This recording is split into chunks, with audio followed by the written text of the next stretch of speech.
Queridos, eu queria convidá-los a abrir a escritura na carta de Paulo aos Gálatas, capítulo 5.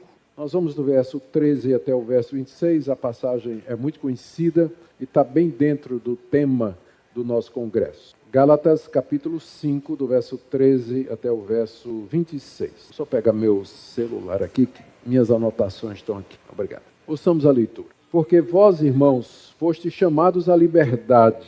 Porém, não useis da liberdade para dar ocasião à carne. Sede antes servos uns dos outros pelo amor, porque toda lei se cumpre em um só preceito, a saber, amarás o teu próximo como a ti mesmo. Se vós, porém, vos mordeis e devorais uns aos outros, vede que não sejais mutuamente destruídos. Digo, porém, andai no Espírito, e jamais satisfareis a concupiscência da carne. Porque a carne milita contra o Espírito e o Espírito contra a carne, porque são opostos entre si, para que não façais o que porventura seja do vosso querer. Mas se sois guiados pelo Espírito, não estáis debaixo da lei. Ora, as obras da carne são conhecidas, e são prostituição, impureza, lascívia, idolatria, feitiçarias, inimizades, porfias, ciúmes, iras, discórdias, dissensões, facções, invejas, bebedices, glutonarias e coisas semelhantes a essas, a respeito das quais eu vos declaro, como já outrora vos preveni, que não herdarão o reino de Deus os que tais coisas praticam.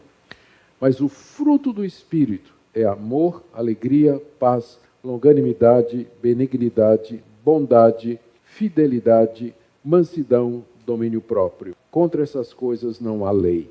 E os que são de Cristo Jesus crucificaram a carne com as suas paixões e concupiscências. Se vivemos no Espírito, andemos também no Espírito. Não nos deixemos possuir de vanglória, provocando uns aos outros, tendo inveja uns. Até aqui, queridos, a leitura da palavra de Deus. O apóstolo Paulo escreveu a carta aos Gálatas com o objetivo de impedir que eles se desviassem da mensagem que Paulo havia pregado na região durante a sua primeira viagem missionária.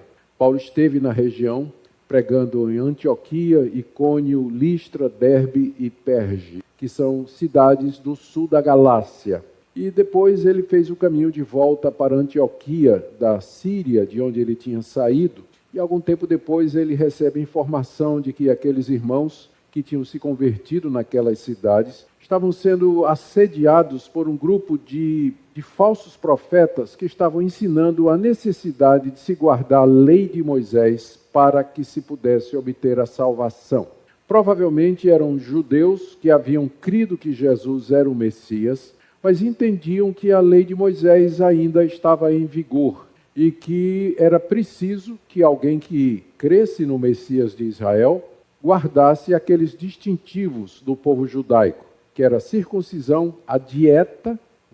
O judeu não podia comer sangue, não podia comer porco, não podia comer determinados alimentos, e o calendário, que seria a guarda do sábado e a guarda das festas religiosas de Israel. Circuncisão, dieta, calendário eram as três marcas do judaísmo. Então, esses judeus que se tornaram cristãos, eles entendiam que todo mundo que professasse a fé em Jesus, uma vez que Jesus era o Messias judeu, ele era filho de Abraão, ele era o filho da promessa feita aos descendentes de Abraão, deveriam se circuncidar e guardar a lei de Moisés, não somente para serem salvos, mas também para poderem ter uma vida espiritual mais profunda, para que pudessem ser pessoas cheias do Espírito Santo, por assim dizer. E os Gálatas, naturalmente, queriam ser pessoas cheias do Espírito Santo. Eu não conheço nenhum crente de verdade que não queira experimentar a plenitude do Espírito Santo de Deus. A questão é, como nós fazemos isso? O que é exatamente ser cheio do Espírito Santo? Paulo escreveu a carta aos Gálatas para dizer para eles que o caminho da salvação não era pelas obras da lei. Não era. As obras da lei têm a ver com... Quando aqueles mestres diziam, vocês têm que guardar as obras da lei para serem salvos, eles estavam pressupondo de que havia no ser humano habilidade e capacidade de fazer o bem, mesmo que ele tenha sido atingido pelo pecado. Então, quando se fala em obras, Sempre a ideia é do homem fazendo alguma coisa para merecer de Deus ou a salvação, ou o acesso à sua presença e as bênçãos espirituais. Então, obras têm a ver com a carne. Carne usada no sentido da existência humana, aquilo que eu sou, a minha humanidade. Então, quando diz assim, você tem que fazer obras da lei, está dizendo, você como pessoa, mesmo que é um pecador, você pode agradar a Deus com o seu esforço. Olhe dentro de você, reúna toda a sua disposição, toda a sua força de vontade, se esforce, que você vai conseguir, você vai cumprir, você vai agradar a Deus, você vai fazer essas coisas que Deus deseja. Então, é isso o que é viver pelas obras da lei. Você tentar agradar a Deus pelo seu próprio esforço, pela sua própria força, pela sua própria determinação e assim por diante. Você vai encontrar na Bíblia que existem dois modos de existência. Ficou feio, né? Que há dois modos de existência. Dois modos de existência. A vida na carne, que é a vida na natureza humana, que está ligada a obras, tentar fazer alguma coisa para agradar a Deus, e que caracteriza a vida do mundo e que produz coisas contrárias àquilo que Deus deseja. Então, quem não está em Cristo está nesse modo de existência. Ele está vivendo pela sua própria força, ele está debaixo da lei, ele tenta agradar a Deus pelo que ele faz, ele não consegue e acaba caindo em pecado, e é isso que marca a vida do mundo. O outro modo de existência é o modo de vivência no Espírito Santo de Deus, onde você não procura agradar a Deus e ser salvo por alguma coisa que você faz, mas você, pela graça, recebe pela fé aquilo que Deus já fez por você. E isso é o que chamamos de vida no Espírito. O Espírito Santo comunica, ele transmite ao que tem fé em Jesus o poder da vida ressurreta de Cristo, de forma que ele pode agradar a Deus, ele pode atender às demandas de Deus, ele é livre para obedecer a Deus e vencer o pecado.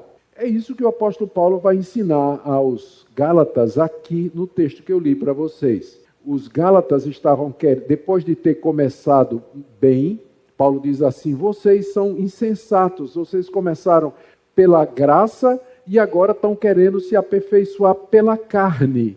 É uma passagem que está aí, bem no meio do livro. Começaram pela graça e agora estão querendo se aperfeiçoar pela carne. Muito crente é assim. Ele crê, ele é salvo pela graça, mas na hora de viver a vida cristã, ele vai viver na carne, no esforço pessoal. Ele quer fazer as coisas. Não é que ele é mal intencionado, ele apenas desconhece o Evangelho na sua plenitude. Ele ainda não entendeu o Evangelho. Como eu me converti com 23 anos e os primeiros 3 anos da minha vida cristã foram uma tentativa de agradar a Deus na minha força. Eu acreditava que eu tinha que ler a Bíblia pelo menos 10 capítulos por dia, orar pelo menos 1h30 todo dia, jejuar dia sim, dia não. E quando eu não conseguia fazer isso, eu me sentia muito culpado, derrotado e assim por diante. E eu enfrentava meus pecados. Eu me converti aos 23 anos depois de uma vida de imoralidade, de vício, drogas e álcool e tudo mais. E eu queria, depois que eu conhecia Jesus, vencer tudo aquilo ali, usando todas as forças que eu tinha. E sabe aquele boneco teimoso? É um boneco de plástico, né? Que o fundo é de areia. Você dá um tapa no teimoso, ele vai e volta, né?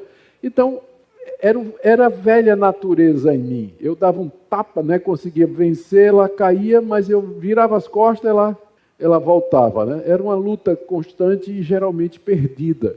E durante 3 anos eu sofri muito com culpa, derrota, desgraça, até que um dia eu tinha que preparar um sermão para pregar. Com 3 anos eu já era pregador, e o texto era Jesus dizendo, eu vim para que tenham vida e a tenham em abundância. Eu disse, então tem alguma coisa errada, porque eu estou querendo conquistar essa vida por mim mesmo, quando Jesus disse que ele veio trazer essa vida. E foi aí que meus olhos se abriram para eu entender que a gente não somente é salvo pela graça, mas que a gente se santifica pela graça da mesma forma. Que o processo de santificação é também pela graça. E é essa vida no Espírito. É o Espírito Santo quem nos traz o poder necessário para a gente vencer o pecado, dominar as paixões pecaminosas e andar nesse mundo de uma forma que nós podemos agradar a Deus. É sobre isso que eu quero falar nessa noite. E eu vou começar primeiro com uma exposição aqui do verso 13 a 15, em que o apóstolo Paulo meio que ironiza com os Gálatas, porque os Gálatas estavam abandonando o evangelho da graça que Paulo tinha pregado e estavam querendo se santificar, se justificar diante de Deus pelas obras da lei. Aquelas três coisas: circuncisão, dieta e calendário. Quando fala em obra, tem a ver com algo que o homem faz, de baixo para cima. Olha o que é que Paulo diz aqui. Porque vós, irmãos, fostes chamados à liberdade. Que coisa maravilhosa. O Evangelho nos chama à liberdade. Nós somos livres da culpa do pecado, nós somos livres da escravidão de Satanás. Satanás não pode nos possuir, ele pode nos tentar, mas ele não pode nos possuir. Nós somos livres do mundo, nós somos livres de nós mesmos, nós somos livres do domínio do pecado sobre nós. O Evangelho nos chama para a liberdade, e essa é a verdadeira liberdade. Ao contrário de muitos que dizem assim: eu não quero ser crente agora, porque se eu for ser crente agora eu vou perder minha liberdade. Ao contrário, ele é escravo do pecado. Na hora que ele conhecer o Evangelho, ele vai ser livre, ele vai experimentar a verdadeira liberdade. Só que a gente não pode confundir a liberdade que o Evangelho nos dá com libertinagem, que é o que Paulo vai dizer em seguida. Porém, não usem da liberdade para dar ocasião à carne, porque mesmo que nós somos salvos, a carne permanece em nós. Quando a Bíblia usa a palavra carne nesse sentido, em contextos assim, está se referindo à nossa natureza humana. A carne, ela tem desejos, né? Nós somos criados com desejos e quase todos eles são lícitos. Nós temos fome, temos sede, precisamos de descanso. Queremos lazer, diversão, sexo, são desejos lícitos. O problema é que depois do pecado, esses desejos passaram a ser a razão da minha existência, em vez de Deus. E eu vivo para satisfazer esses desejos. Eu vivo para comer, beber, dormir, fazer sexo, ganhar dinheiro, ser importante, poderoso, dominar outras pessoas e viver, enfim, do jeito que eu desejo, ser autônomo, independente. O pecado transformou coisas boas que Deus fez em coisas ruins. Então, não usem a liberdade do Evangelho, Paulo está dizendo aqui aos Gálatas, para dar ocasião à carne. Porque você pode dizer assim: bom, se eu sou salvo pela graça, significa que eu posso viver de qualquer maneira, já que não é pelo que eu faço. Se não é por obras, então eu posso viver de qualquer maneira, já que é pela graça. Paulo diz: não. A liberdade você não foi salvo pela graça, você não foi liberto do pecado para você viver de acordo com as paixões carnais. Na verdade, ele diz aqui: sejam servos uns dos outros pelo amor. Deus nos libertou da escravidão do pecado para que eu fosse servo dos meus irmãos. Ele me livrou de mim mesmo para que eu pudesse abençoar outros, para que eu pudesse amar outras pessoas, viver para outras pessoas. É isso que é o Evangelho. E é isso que as pessoas às vezes não entendem. Eles pensam que a graça do Evangelho é uma desculpa para a pessoa viver no pecado, cobiçando a mulher do próximo, cobiçando o marido da próxima, cobiçando os bens do próximo, falando mal do nome do próximo, manchando a reputação do próximo. Não, diz o apóstolo Paulo, porque, verso 14, toda lei se cumpre num só preceito, a saber, amarás o teu próximo como a ti mesmo. Vocês não querem guardar a lei? Pergunta o apóstolo Paulo. Está aí os mestres dizendo aí que vocês têm que guardar a lei para ser salvos. Mas a lei se resume num mandamento só. Ame o seu próximo. Porque quem ama o próximo não vai querer a mulher dele, não vai querer o marido dela, não vai querer as coisas que o próximo tem, não vai falar mal do nome dele, vai respeitar a propriedade dele, vai respeitar a autoridade dele. Todos os mandamentos se resumem nisso. Ame seu próximo como a si mesmo. É como se Paulo estivesse dizendo para os Gálatas, isso aí que esses mestres estão ensinando para vocês, isso aí é uma coisa, vocês não precisam disso. O Evangelho já libertou vocês da obrigação de vocês cumprirem a lei para a salvação. O Evangelho já libertou vocês do poder do pecado e da escravidão do pecado. Vocês são livres para servir a seus irmãos e amar os seus irmãos. E dessa forma vocês cumprem a lei. Tudo isso que eles estão dizendo vocês já têm no Evangelho. Que aula, né, de Paulo para aqueles Gálatas. E hoje em dia essa lição precisa ser ensinada vez após vez. Porque o crente, ele entende que ele é salvo pela graça, mas na hora dele se santificar, na hora dele viver a vida cristã na família, no trabalho, no casamento, na escola, ele vive na carne, no poder da carne. E ele esquece esses recursos extraordinários que Deus nos deu através da presença do seu Espírito Santo em nós. Porque é o Espírito que nos capacita a viver a vida de Jesus, a vida vitoriosa, essa vida que os Gálatas queriam, mas que estavam procurando da maneira errada. Ame o próximo. Agora, ele diz no verso 15, se vocês estão se mordendo e devorando uns aos outros, cuidado que não sejam mutuamente destruídos. Está ironizando, né? Porque ele dizia, olha para vocês estão aí em brigas e conflitos, os falsos mestres chegaram aí, estão distribuindo ou plantando a discórdia entre vocês, há disputas, há dissensões entre vocês, cuidado aí, vocês vão acabar se destruindo uns aos outros. Em outras palavras, Paulo está dizendo, e o que é que está dando? Está dando certo para vocês tentarem agradar a Deus no poder da carne? Está dando certo? E essas brigas aí entre vocês, na igreja, na família, entre irmãos, no trabalho, com os amigos, né? Está dando certo? Está funcionando? Cuidado, gente, para vocês não se destruírem, né? Diz o apóstolo Paulo com ironia aqui. Porque, de fato, quando você tenta agradar a Deus na sua própria força, obedecendo aos mandamentos, você só vai encontrar pecado, decepção, tristeza no coração, porque a lei de Deus, ela nunca foi dada para salvar ninguém. A lei, na verdade, ela estimula o pecado. Paulo diz aqui em Romanos, eu não conheceria a cobiça se a lei não tivesse dito, não cobiçarás. Está igual aquela freira numa escola católica que terminou a aula de religião, ela diz para as crianças, né? Vocês estão indo para casa agora não leiam o livro de Cantares de Salomão, porque é um livro erótico. É um livro erótico que tem na Bíblia. Vocês não vão ler esse livro, tá certo? Não precisa dizer o que é que as crianças foram ler em casa, não é? Óbvio, a lei provoca o pecado. Quando vem um mandamento, você não estava nem pensando em fazer aquilo, mas de repente vem a lei dizendo, não faça. O mandamento não me dá força para obedecer, mas ele desperta o desejo de desobedecer. Então, os 10 mandamentos, eles nunca foram dados para salvar. Eles foram dados para mostrar que você é um pecador. E que você não consegue obedecer a Deus. E que você não consegue agradar a Deus na sua própria força. Essa era a lição que os Gálatas tinham que aprender. E agora? Paulo diz, eu tenho um caminho melhor. Verso 16. Digo, porém. O porém aí, né, introduz a oração adversativa. Ele faz o contraste. Porém, é como se ele dissesse, porém, eu digo a vocês que tem um caminho melhor.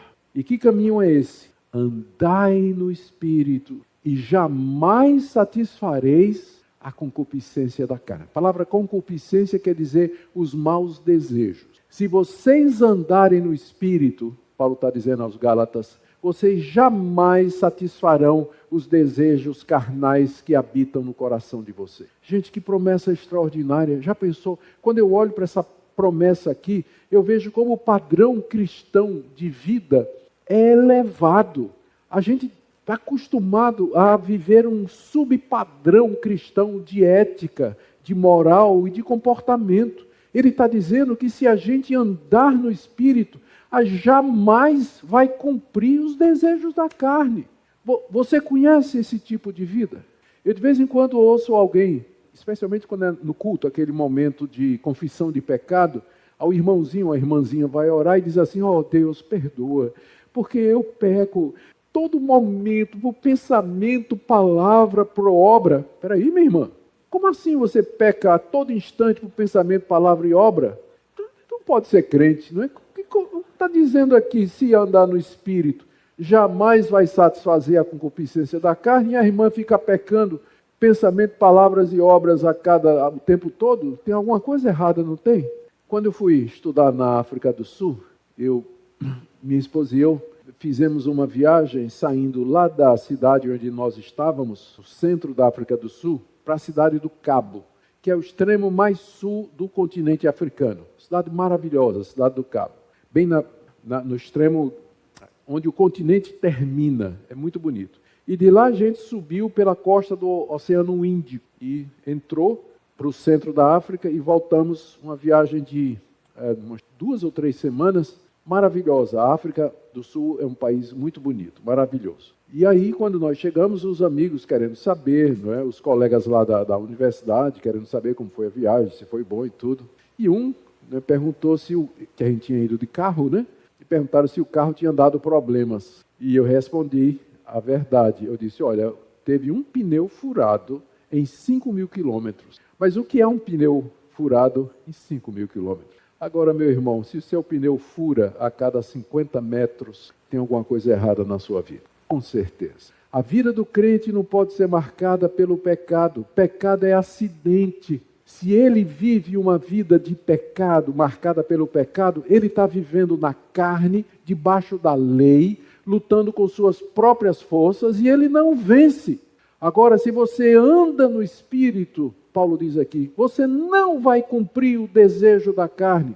Você não vai fazer aquilo que o seu coração pecaminoso deseja. Eu não estou aqui ensinando perfeccionismo. Eu estou só dizendo que nós estamos acostumados a um padrão de vida cristã muito abaixo daquele que o Novo Testamento oferece. Porque a gente não sabe o que é andar no Espírito. A gente não pratica a vida no Espírito. Como eu disse, todo mundo quer ser cheio do Espírito Santo, mas tem muita confusão a respeito, né? Afinal, o que é ser cheio do Espírito Santo? Tem gente que confunde com experiência, com emoção, com manifestação carismática, sonho, visão, profecia, línguas e tudo.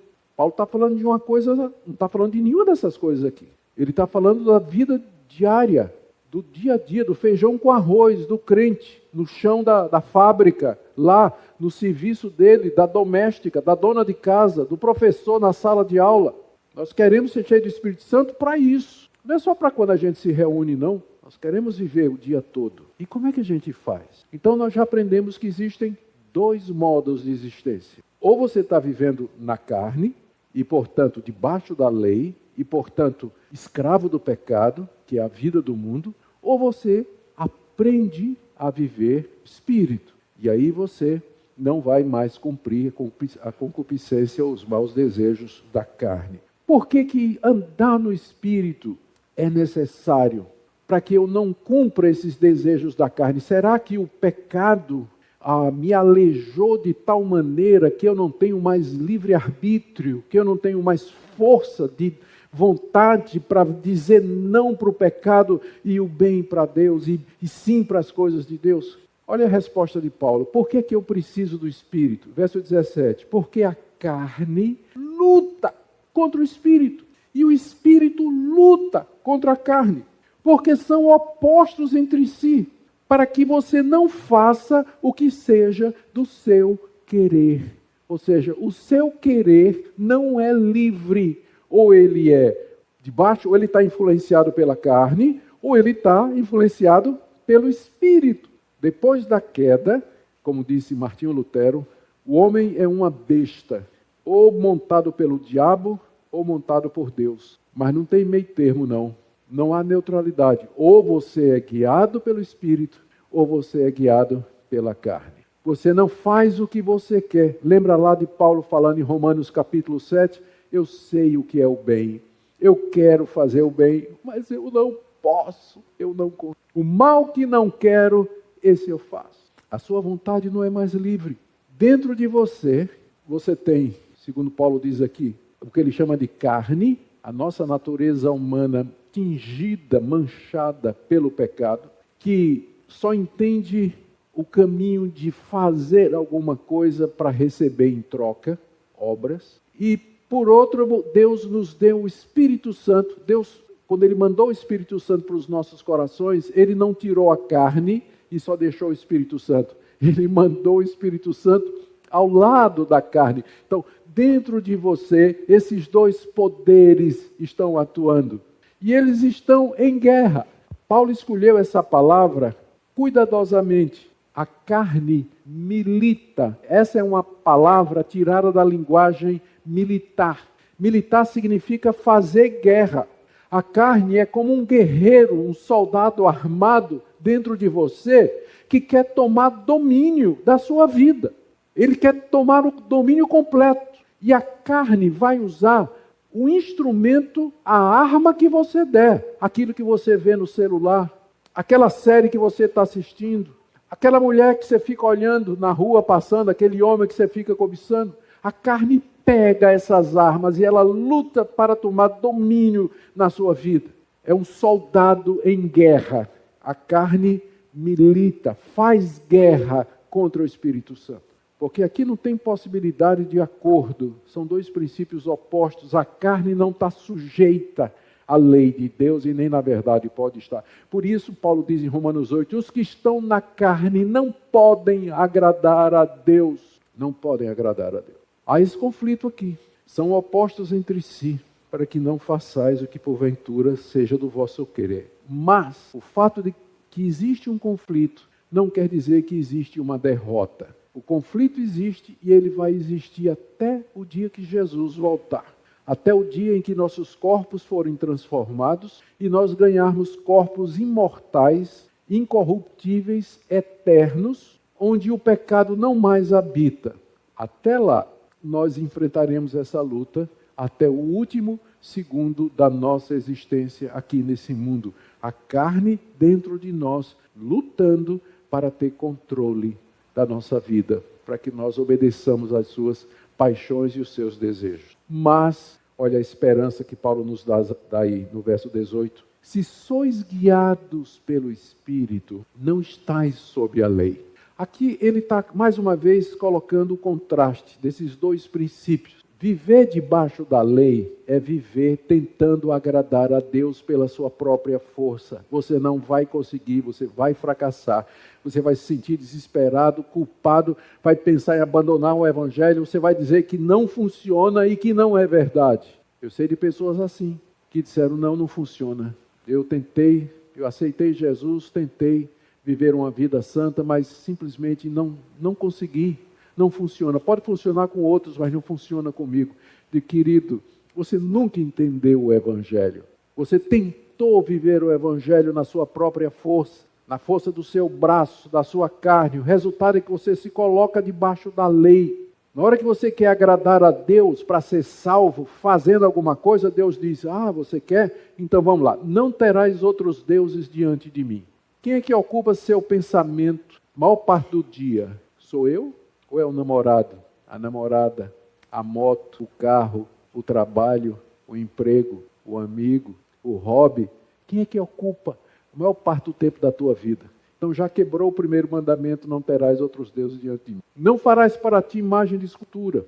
Não tomarás o nome do Senhor teu Deus em vão. São mandamentos relacionados com a necessidade de você cultuar a Deus e servir a Deus da maneira como Deus revela. Você serve a Deus como Deus revelou? Você o adora em espírito e em verdade? Você toma o nome de Deus em vão? Como é que eu tomo o nome de Deus em vão? Você estava lá na igreja cantando, tudo entregarei.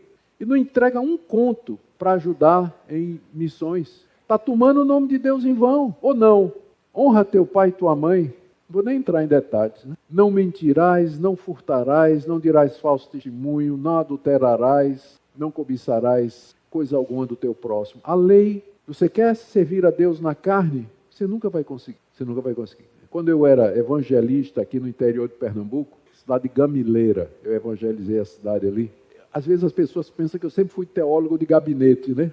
Eu fui evangelista no interior de Pernambuco, dos plantadores de cana aqui em Olinda, jovens lá na cidade de Ouro Preto, no bairro de Ouro Preto e Olinda.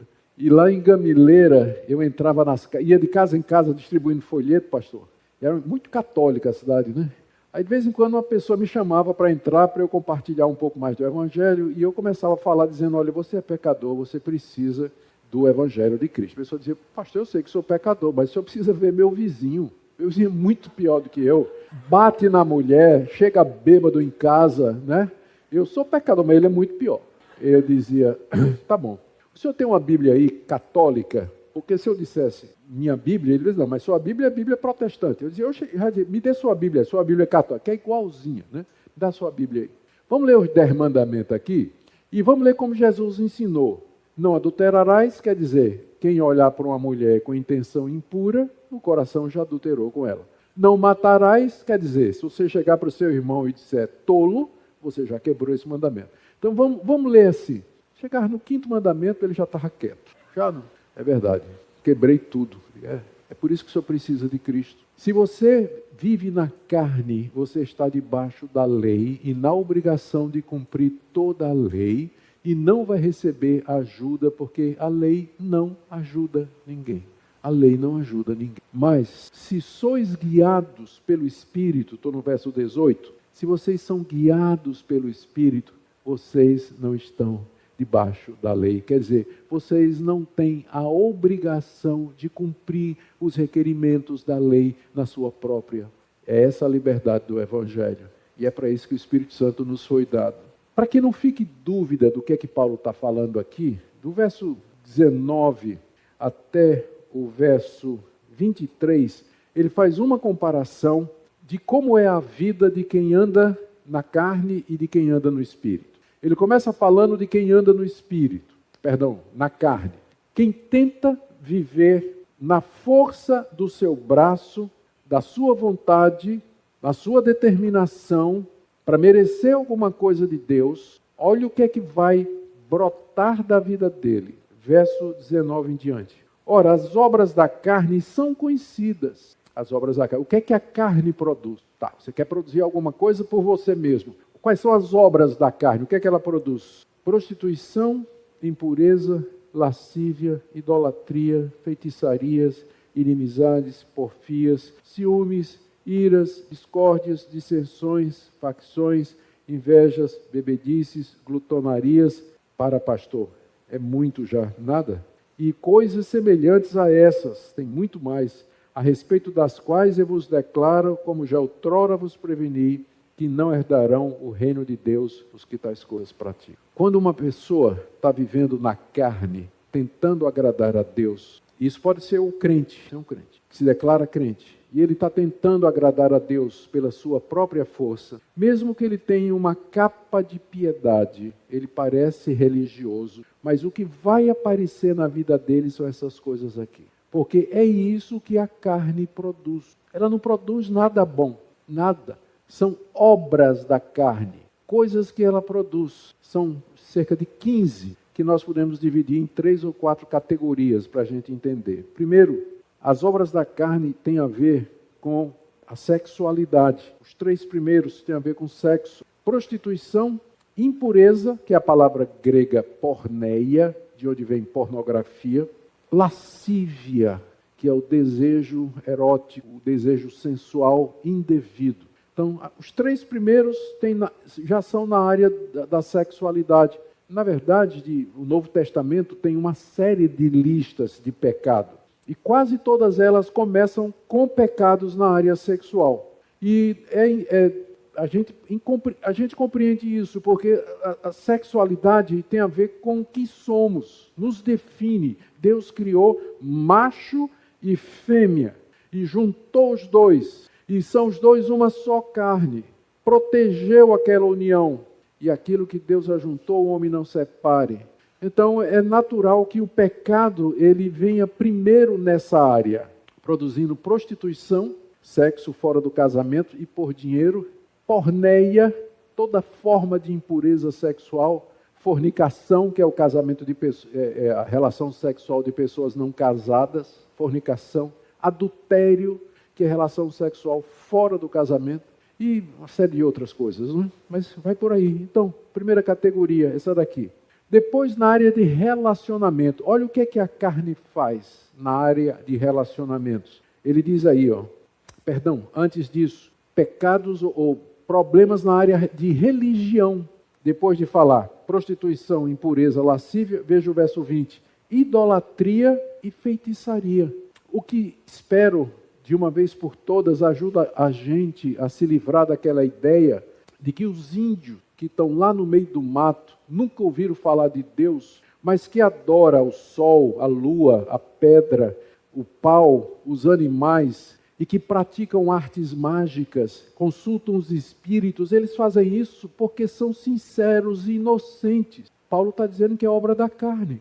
Feitiçaria, idolatria, é coisa da carne, é produto do homem, não é de Deus. Então toda religião idólatra e toda religião que mexe com o oculto é da carne, não procede do Espírito Santo de Deus. Não tem isso de religião inocente não, só tem uma religião certa, e é aquela que nos foi ensinada pelo Senhor Jesus no Evangelho. Todas as outras são fruto da carne, da força do homem, da tentativa do homem de criar um Deus à sua imagem e semelhança. Idolatria e feitiçaria, está aqui, na relação das obras da carne.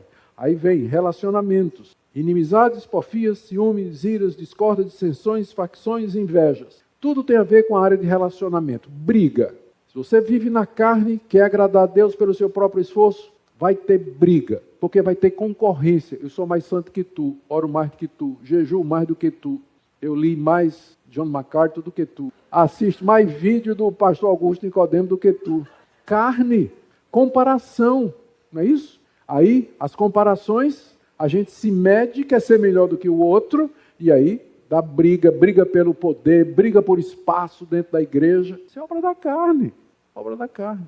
E ele termina aqui com duas que ninguém quase não fala, né? Bebedices e glutonaria. Beber demais e comer demais. Eu sei que tem gente que tem problema funcional de hormônio, né? Eu sei que tem gente que tem um apetite gigantesco, mas existe um pecado chamado glutonaria, que é você comer mais do que você deve. Existe isso, é pecado, sim.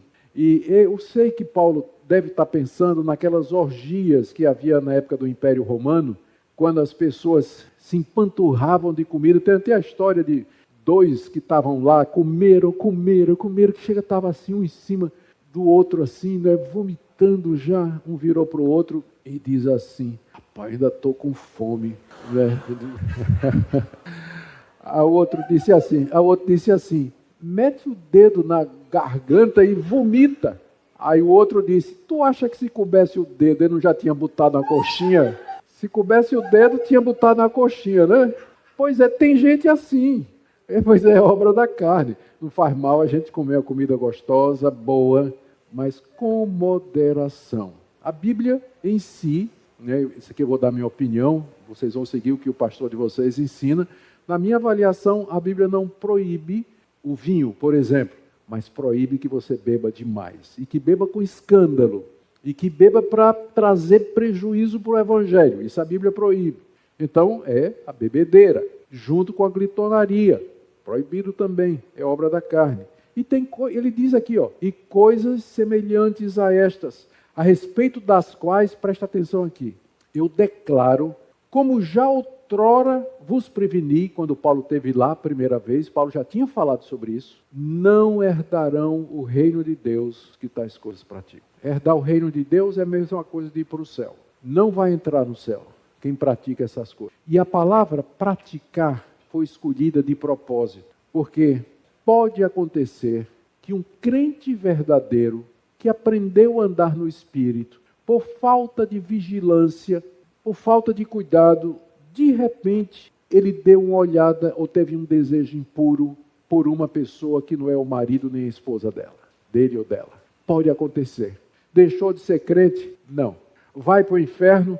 Não. Se arrependeu, confessou? Não. Paulo está dizendo que os que praticam essas coisas não entrarão no reino de Deus. Agora, se sua vida é marcada pela impureza, pela imoralidade, prostituição, adultério, bebedice, glutonaria, você é uma pessoa mentirosa, você é uma pessoa que é idólatra, você é uma pessoa que é gananciosa e egoísta, aí você não é salvo. Porque lembra, a liberdade, não foi assim que Paulo começou? Vocês foram chamados à liberdade dessas coisas. Vocês não são obrigados a praticar mais esse tipo de coisa. O Evangelho libertou vocês pelo poder do Espírito Santo. Quem pratica esse tipo de coisa não vai entrar no reino de Deus, não vai ser salvo. Mas, agora vem que bênção, né? Verso 22. Em contraste, o fruto do Espírito é amor, alegria, paz, longanimidade, benignidade, bondade, fidelidade, mansidão e domínio próprio. Contra essas coisas não tem lei. Primeira diferença é que Paulo, quando falou da carne, disse obras da carne. Mas quando ele fala do Espírito, ele diz o fruto do Espírito. A diferença pode ser explicada da seguinte maneira. Obras, como eu já tenho dito desde o começo, tem a ver com aquilo que a gente faz. Então, quando Paulo está querendo explicar o que é que acontece quando alguém está vivendo na carne, ele usa a palavra obras. Você tenta agradar a Deus e as obras que você vai praticar são essas. Porque você está debaixo de uma lei que você nunca vai conseguir cumprir e que excita você a fazer o pecado. Mas quando se trata da vida do Espírito, não é você que faz, é o Espírito. Por isso que não é obra, a obra do Espírito, mas é o fruto do Espírito que ele produz na sua vida. Graciosamente ele produz essas coisas maravilhosas. Está no singular, porque esses frutos, eles estão todos ligados entre si pelo primeiro. Primeiro é o amor, e Paulo já tinha dito que o amor é o cumprimento da lei. Então, por exemplo, ele diz, o fruto do Espírito é amor, alegria. O que é alegria? É o amor em contentamento. Paz, o que é paz? É o amor em repouso. Longanimidade é o amor em espera. Então você pode passar por tudo isso e ver a relação de cada uma dessas virtudes com o amor. Então, na verdade, é um fruto só, é o amor. Mas ele é multifacetado, é como aquelas frutas que têm gomos. Eu gosto de abrir, às vezes, uma tangerina, né? Aquela amarelinha gostosa. A gente chama de mandarina lá na Holanda. Minha esposa é holandesa. E lá eles têm uma desse tamanho aqui, uma casca grossa, você tira e são gomos gostosos, suculentos, mas é uma fruta só. O fruto do Espírito na vida do crente. Olha só, amor, alegria, paz, alegria. Quando menos a gente espera e quando menos a gente tem razão de estar alegre, de repente essa alegria sobrenatural em Cristo, em Deus, esperança, paz, quando o mundo está em guerra ao nosso redor, aquela paz que ultrapassa todo o entendimento, Filipenses capítulo 4. Paciência, a palavra longânimo, significa alguém que tem um fôlego longo, alguém que fecha e aguenta. Longânimo, benigno e bondoso são muito parecidos. Fidelidade, alguém que cumpre sua palavra, que é confiável. Manso, a mansidão, o fruto do Espírito. Não quer dizer que o crente é passivo, porque quando é necessário, ele se levanta como um leão para enfrentar os inimigos do Evangelho e para combater o erro. Mas ele é manso como Jesus era, quando precisava. Domínio próprio. Aqui são duas palavras, né? Na língua grega é uma palavra só, enkrateia, que quer dizer poder sobre o eu. Que definição linda de domínio próprio. Você tem poder sobre você mesmo, para controlar suas emoções, como você faz todo dia, não é? Quando você vai daqui para o trabalho e aquele cara corta você, tranca você, aí você, oh Senhor, abençoe esse irmão, glória a Deus. Não é assim que você faz todo dia? Não! Oh, não é isso não? Tem uns irmãos que precisam crescer nessa área, né? Quando eles entram no carro, quando pastor, eu estava estudando no Seminário do Norte aqui, né? Estou fazendo 43 anos de pastorado esse ano.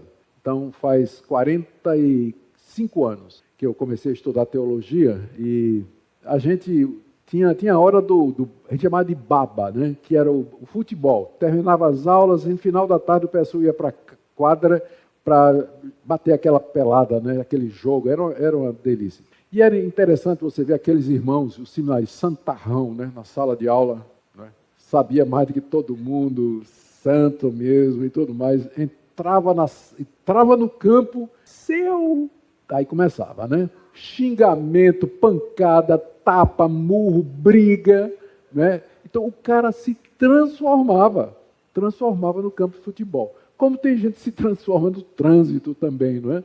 Domínio próprio é fruto do Espírito. É você se controlar no trânsito, no futebol, nas brincadeiras, saber o que dizer, o que não dizer. Tudo isso é fruto do Espírito. A gente não consegue se controlar. Eu sei que tem gente que quer se controlar, mas ela não consegue. Está acima da sua capacidade, porque você está querendo fazer isso na carne. Você nunca vai conseguir. Mas o fruto do Espírito é domínio próprio. Gente, olhando isso aqui, eu estou convencido de que é preciso mais poder espiritual para você viver essas coisas aqui, do que para expulsar demônio, quebrar maldições, profetizar, falar em línguas, ter visões e revelações. Porque Jesus disse que no dia do juízo, muitos vão dizer que fizeram isso. Senhor, no teu nome expelimos demônio, curamos muita gente. Jesus disse, nunca conheci vocês. Eu acho que o Brasil precisa muito mais disso aqui, não é? Do que uma manifestação extraordinária, assim, de coisas, né? Visões, revelações, e de repente as pessoas continuam do mesmo jeito. O Brasil não muda, somos 1/3 da população brasileira de evangélicos. Entra presidente, sai presidente, é a mesma coisa, jeitinho brasileiro, corrupção. O que a gente precisa é isso aqui, é esse enchimento aqui. É isso aqui que vai mudar seu casamento, sua vida no trabalho, a vida da igreja, as suas amizades e a maneira como você vive nesse mundo. Paulo termina aqui dizendo o seguinte, 3 coisas que eu vou terminar aqui. Primeiro, ele está dizendo que a base para você viver essa vida no Espírito, que é possível, você tem o Espírito Santo. O problema é que você está vivendo na carne, mas o Espírito de Deus está em você. Você tem que aprender a viver no Espírito. É um outro modo de existência que você tem que aprender a fazer. Veja só o que ele diz aqui, no verso 24. Os que são de Cristo Jesus crucificaram a carne com suas paixões e concupiscências. Ser de Cristo e andar no Espírito é a mesma coisa aqui. Se você é de Cristo, então a sua natureza carnal, ela já foi crucificada há 2000 anos atrás. Quando Cristo foi pendurado naquela cruz, você foi também. Na cruz da direita tinha um ladrão, na cruz da esquerda tinha outro ladrão, e na do meio tinha milhões e bilhões. Porque Cristo estava levando, Ele estava me representando, estava representando você. A minha velha natureza foi crucificada com Cristo há 2000 anos atrás. E você pergunta, se isso foi há 2000 anos atrás, como é que eu hoje, 2000 anos depois, eu consigo viver os efeitos disso aí? É o Espírito Santo. É para isso que Ele foi dado à igreja. Ele comunica os benefícios que Cristo conquistou para nós na cruz e na ressurreição. Então, o poder da cruz para dizer não ao pecado e o poder da ressurreição para viver para Deus, o Espírito nos comunica isso. Ele nos transmite isso diariamente. De maneira que nós, agora volto para o verso 16, andando no Espírito, nós não cumprimos o desejo da carne, porque o Espírito nos transmite a vitória de Cristo na cruz e na ressurreição. Quando os crentes ignoram isso, eles vivem uma vida cristã subnutrida. Eu vi uma história, pastor, quando teve a corrida para o ouro na Austrália, isso é fato, teve a corrida, descobriram o ouro na Austrália, aí muita gente de todas as partes do mundo foi garimpar ouro na Austrália. E tinha esse cidadão que morava nos Estados Unidos, vendeu tudo que tinha, comprou uma passagem, atravessou o oceano, foi na Austrália. Depois de 5 anos, perdeu tudo que tinha, não achou uma pepita de ouro. Perdeu tudo. Só restava dinheiro, ele foi para o porto, queria voltar para casa, só restava dinheiro para comprar a passagem do navio. E ele ficou preocupado, porque a viagem era de 1 mês, ele ia comer o quê? Então, com o dinheirinho que sobrou, ele comprou uma banda de queijo e uns pães, uns biscoitos, alguma coisa. Embarcou. E com ele, dezenas de outras pessoas. À medida que a viagem prosseguia, ele todo dia ia lá, cortava aquela fatia bem fininha de queijo, né? Todo dia, para render. Cortava, pegava um pedaço de biscoito, bolacha, comia. No dia seguinte a mesma coisa, até que a bolacha e o biscoito e o queijo acabou. Mas o que deixava ele mais assim é que ele passava na frente do restaurante do navio e os passageiros estavam lá comendo, né, comida do bom e do melhor, e ele com aquela fome, o estômago roncando, aí ele resolveu se trancar na cabina dele para morrer. Aí o capitão sentiu a falta dele, foi lá, bateu na porta. Moço, estou sentindo a falta, está tudo bem com o senhor? Ah, capitão, o senhor não sabe, minha vida é uma miséria.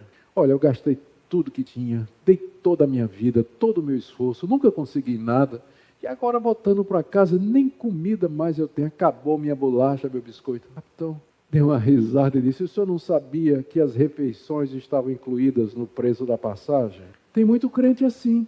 Eles não têm ideia do que é que está incluído na passagem. Eles não compreendem o que é que Cristo fez na cruz e na ressurreição. Por isso, mesmo crendo que Jesus morreu pelos seus pecados e que Cristo ressuscitou dos mortos, eles continuam a viver como antes, a viver a vida na carne, a querer agradar a Deus pelo seu próprio esforço, quando Deus já nos deu tudo o que nós precisamos mediante o seu Espírito que habita em nós. Paulo diz no verso 25, ele termina aqui dando uma chamada nos Gálatas, uma chamada à coerência. Se vivemos no Espírito, ou seja, se o nosso modo de existência é no Espírito, se Deus nos deu o seu Espírito, andemos também no Espírito. Transforme em prática aquilo que você diz. Você vem para a igreja, eu estava vendo os cânticos, e foram escolhidos cânticos, muitos deles sobre o Espírito, muito bonitos. A gente canta isso aqui, mas vamos viver isso durante a semana. Eu preparo essa casa para ser ela tua, Senhor Jesus. A última dizia mais ou menos isso. Mas é só aqui? Ou vai ser amanhã, depois, quinta, sexta, sábado? Então, se nós dizemos que vivemos no Espírito, andemos também no Espírito. É um chamado à coerência, né? É interessante que aqui você vê como o cristianismo é diferente de todas as outras religiões. Nas outras religiões, você primeiro se esforça e Deus diz, agora você é meu filho, agora você é meu filho. No cristianismo, primeiro Deus nos diz, você é meu filho, agora viva de acordo com isso. Primeiro ele nos salva e depois ele diz, ande como alguém salvo. Nas outras religiões, você primeiro procura se salvar e no final é que vem o veredito. Agora você está salvo. A religião das obras, da carne, do mundo e a religião da graça, Espírito Santo, do poder e da liberdade. Qual dos dois você está vivendo? Qual dos dois você quer experimentar? Deus já nos deu o seu Espírito Santo. Ele quer que você entenda isso, que você é santificado pela graça, pelo poder do Espírito Santo, da mesma maneira que você foi salvo. É graça do começo ao fim. Isso não significa libertinagem, Paulo já disse aqui, mas significa poder para servir a Deus e servir aos irmãos, mediante o poder do Espírito Santo. Você não queria orar comigo nessa noite e dizer, Deus, eu quero compreender mais isso. Talvez eu tenha vivido minha vida toda tentando agradar o Senhor, mas na minha própria força. Mas eu quero aprender a viver no Espírito. Eu quero aprender a caminhar no Espírito, no dia a dia. Vamos orar? Olá, amigos. Hoje vamos explorar juntos um tema profundo. Como vencer o poder da carne, baseado nos ensinamentos de Gálatas 5, 3 e 26. Nosso guia nesta jornada é Hernandes Dias Lopes, que vai nos mostrar como podemos navegar pelos desafios espirituais do dia a dia. Imagine que você possui dentro de você dois lados em constante batalha, o da carne e o do espírito. Hernandes nos ensina que para vencer esta batalha interna, precisamos entender e nos conectar mais profundamente com o Espírito Santo. Ao longo deste vídeo, ele compartilha estratégias valiosas provenientes das Escrituras que podem transformar a sua maneira de viver. Vamos nos aprofundar em como podemos viver uma vida guiada pelo Espírito, resistindo às tentações que todos enfrentamos. Prepare-se para mergulhar em uma nova perspectiva de vida espiritual, onde o Espírito tem a primazia sobre a carne. Fique conosco até o final e descubra como essas práticas espirituais podem impactar positivamente sua vida. Não se esqueça de se inscrever no canal e compartilhar esta mensagem de esperança e transformação.